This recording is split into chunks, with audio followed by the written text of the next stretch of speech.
Chapter 22. Stanley was the first one finished. He spat in his hole, then showered and changed into his cleaner set of clothes. It had been 3 days since the laundry was done, so even his clean set was dirty and smelly. Tomorrow these would become his work clothes, and his other set would be washed. He could think of no reason why Zero would dig his hole for him.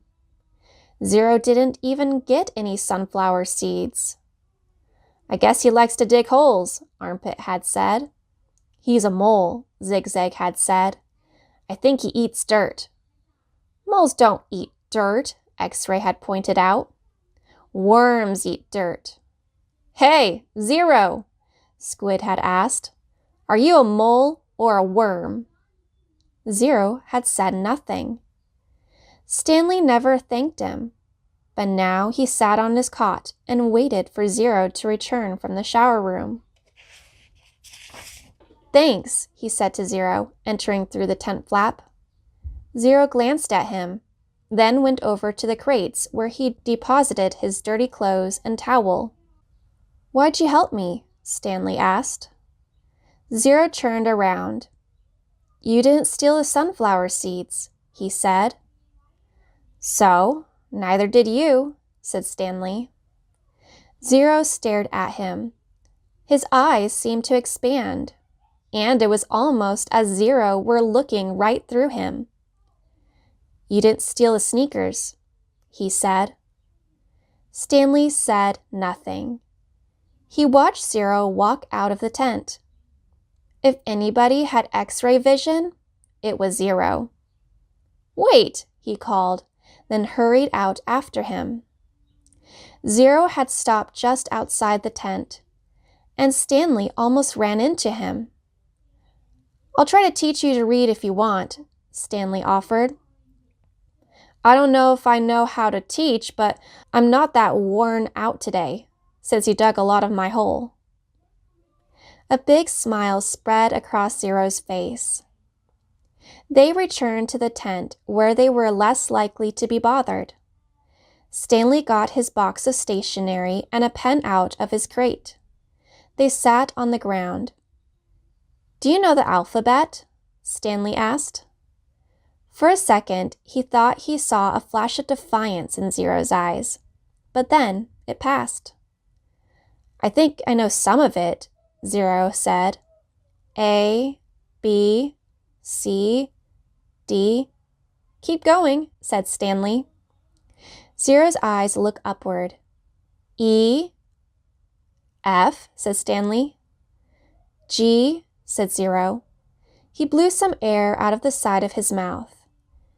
"H, I, K, P."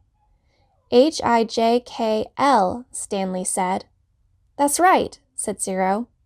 "I've heard it before. I just don't have it memorized exactly." "That's all right," said Stanley.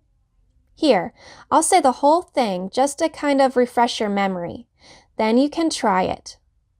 He recited the alphabet for Zero. Then Zero repeated it without a single mistake. Not bad for a kid who had never seen Sesame Street.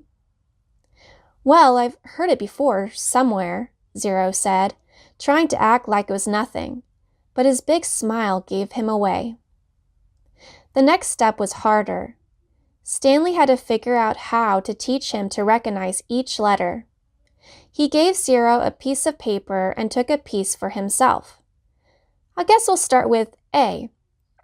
He printed a capital A, and then Zero copied it on his sheet of paper. The paper wasn't lined, which made it more difficult. But Zero's A wasn't bad, just a little big. Stanley told him he needed to write smaller, or else they'd run out of paper real quick. Zero printed it smaller.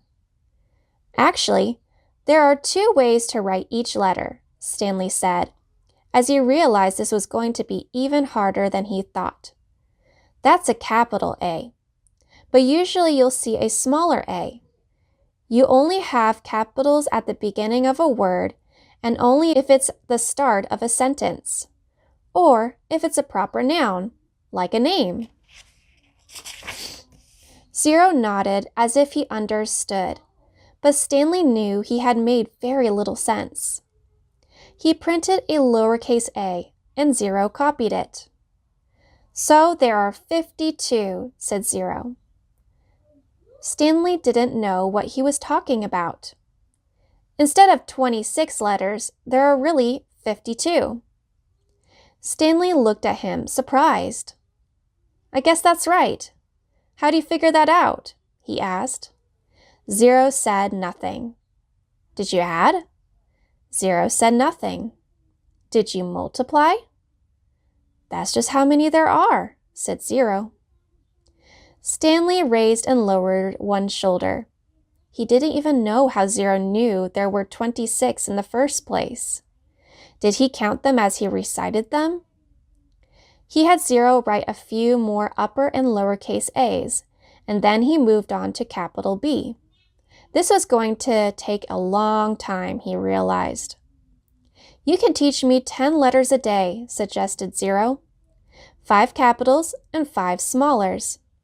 After 5 days, I'll know them all, except on the last day, I'll have to do 12, 6 capitals and 6 smallers. Again, Stanley stared at him, amazed that he was able to figure all of that out.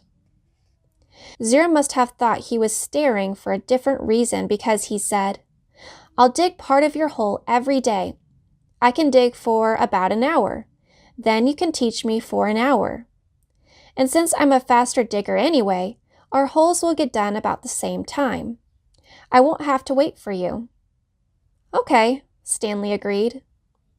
As Zero was printing his B's, Stanley asked him how he had figured out it would take 5 days.